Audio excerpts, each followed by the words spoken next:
قسم زه دغه ویډیو یوازې د خدای د رضا په خاطر د افغانانو او د افغانستان د ښه راتلونکي په خاطر کوم.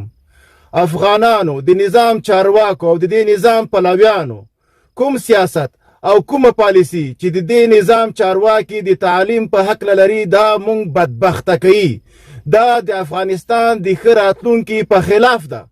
فلهذا د خدای خاطر وکي د دې افغانانو کړهونو ته وګورئ، د دې افغانستان راتلونکي ته وګورئ، د دې نظام د چارواکو نه په یوه خوله غوښتنه وکړئ چې مونږ تعلیم د ټولو دپاره غواړو.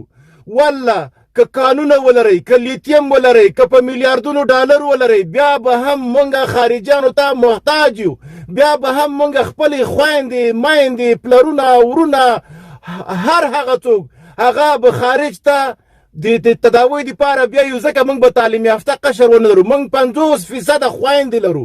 د دغه خویندې د مشکلاتو په خاطر باندې موږ د هغوی تعلیم واجب لازم باید په ځان باندې وګړو. نو راځئ د دغه احتیاج د ختمولو په خاطر باندې د ټولو دپاره د تعلیم غږ وکړئ.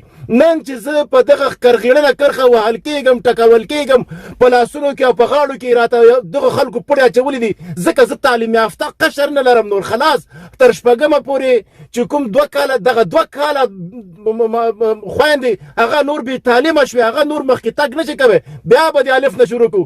فلهذا د نظام چارواکو په دې ولس رحم وکئ، د خدای خاطر وکئ، په دې ولس رحم وکئ. د خدای نه وډار شئ، د دې ملت نه وډار شئ، د هغه میندو خویندو نه وډار شئ چې پرون او بله ورځ او بله ورځ په دغه کرغېړنه کرښه د خپلو میړونو ورونو پلرونو نه جدا کړي. هر څه چې شوي هغه شوي دي، نه ما لیدلي نه تا لیدلي، خو ویډیوګانې راغلي دي او داسې اشخاصو جدا کړي چې په هغوی باندې د اسلام او د کفر او د شیطانیت ټول شکونه موجود دي. نو په دې ولس رحم وکئ.